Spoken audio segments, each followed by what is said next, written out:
Hello, welcome to week 4 of Scouting from Home. We'll be working on Baloo the Builder this week, and we're going to start out with the oath, the law, and the pledge. So we're going to get our two fingers, put them up in the air, and let's get started. And let's start with the oath first. On my honor, I will do my best to do my duty to God and my country and to obey the Scout law, to help other people at all times, to keep myself physically strong, mentally awake, and morally straight. Now the law. A Scout is trustworthy, loyal, helpful, friendly, courteous, kind, obedient, cheerful, thrifty, brave, clean, and irreverent. And for the Pledge of Allegiance, we'll be using the flag on my shirt.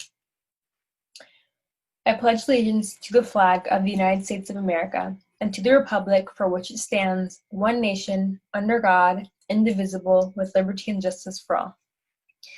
All right, so let's go into the different parts of our adventure.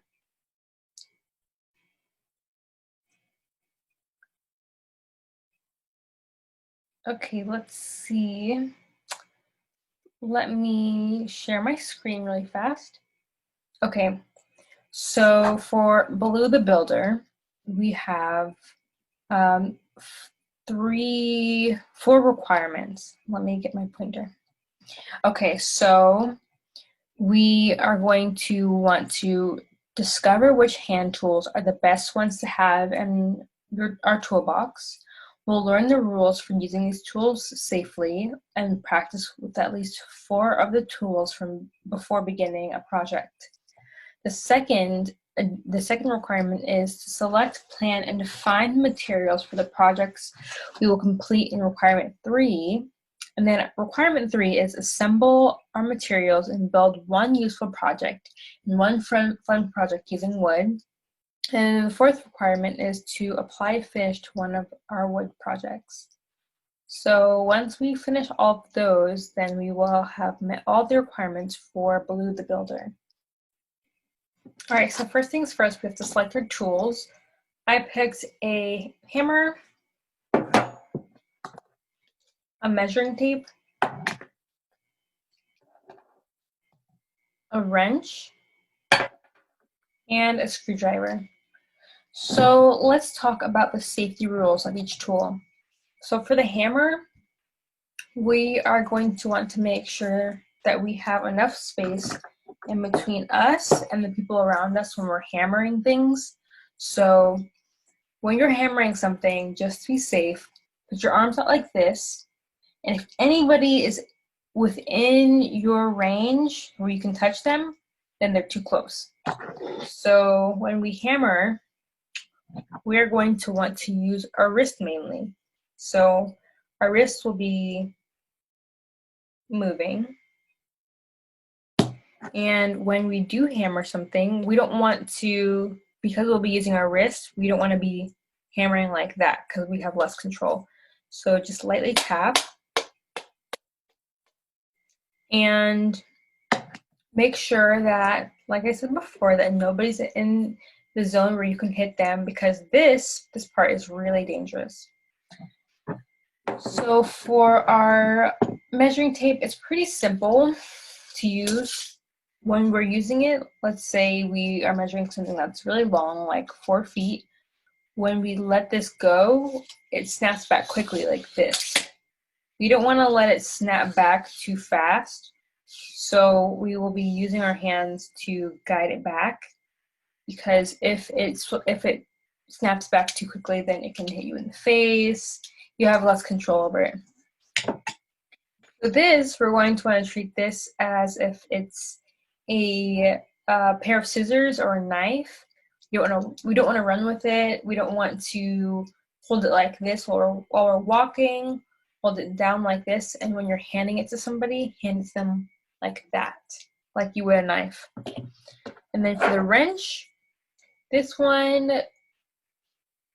there's not a whole lot that you would have to worry about compared to something like a hammer, but it would just be safe not to run with this. Don't throw it. Just be very cautious not to hurt yourself or anybody else. And let's practice with these. So let's practice with our screwdriver first. So you can see this. So we're going to line the I think they're threads. I think that's what they're called, with the nail, and we're going to turn to the right if we're loosening, and then turn to the left if we're tightening. So tight. You know what? I think this might be the wrong side. There it goes. All right, I'm not gonna break my measuring tape. So for the measuring tape, let's measure this bottle here. We're going to line up the end of the tape, and let's see. So it's about 7 1/4 of an inch. 7 inches and a quarter. Okay. I don't have a bolt for this one, so this one we're going to have to skip. And for the hammer, we demonstrated that one earlier. All right, so next we're going to select, plan, and define the tools for the project. I am going to be using jumbo craft sticks, glue, wood glue, and I'll be using a measuring tape. So wood glue is water resistant, and it's good to adhere wood to itself. So this is, I would say it's more, it's definitely going to stick longer and better than if you were to use Elmer's glue. And wood sticks, they're just, these are the 5.9 inch by 7/10 of an inch sticks. And we already defined this one earlier. So now I'm going to take a break and assemble. I think I'm going to assemble a box. I think I'll assemble a box to plant some plants in. All right, so here is my finished little garden planter, and I'll show you how to make this one. So you'll want to lay your sticks out. You want to get 2 sticks, and then you'll want to get a 3rd stick to kind of measure the distance in between the first 2. And you'll want to, I'll use this marker and pretend like this is glue.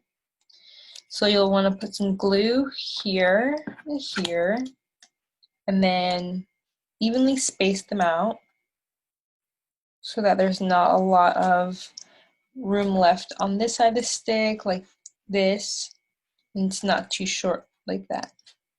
So just line them up. Got some glue here. Okay. And then we'll line them up.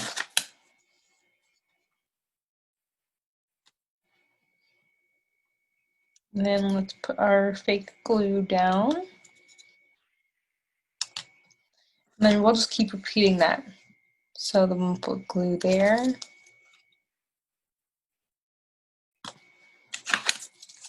And on this side. And then eventually, when you're done, when the height is something that you are okay with, you'll make the top. And you can do that by filling in the spaces in between. So you'll put glue all along the stick and all along that one. And then you will simply fill it in like so.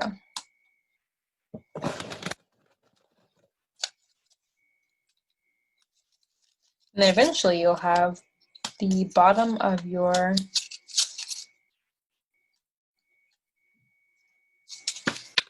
bottom of the planter, like that. And then for fun, I was inspired by the scarecrows. So I made this little garden. It's like a little garden gnome. And in my garden, I have raccoons, and they like to dig everything up and take the fruits. So hopefully this will be something to distract them, and maybe they'll take this instead. So as for the fourth requirement of using wood stain, I don't have any wood stain, but that is something that we would have otherwise if we weren't working from home. So let me see what I can do for this one. Let's see what I have. Okay, so turns out that I do have some paint, and it was white. And I don't know what happened to it. So we are going to skip that step for now. But overall, we want to make sure that we discuss the tools that we would need in a toolbox. We'll want to make sure that we know how to use them safely and assemble something using wood. And if you have anything that you can stain the wood with, stain the wood at home and make sure that there's lots of parental guidance there. Thanks for watching. Bye.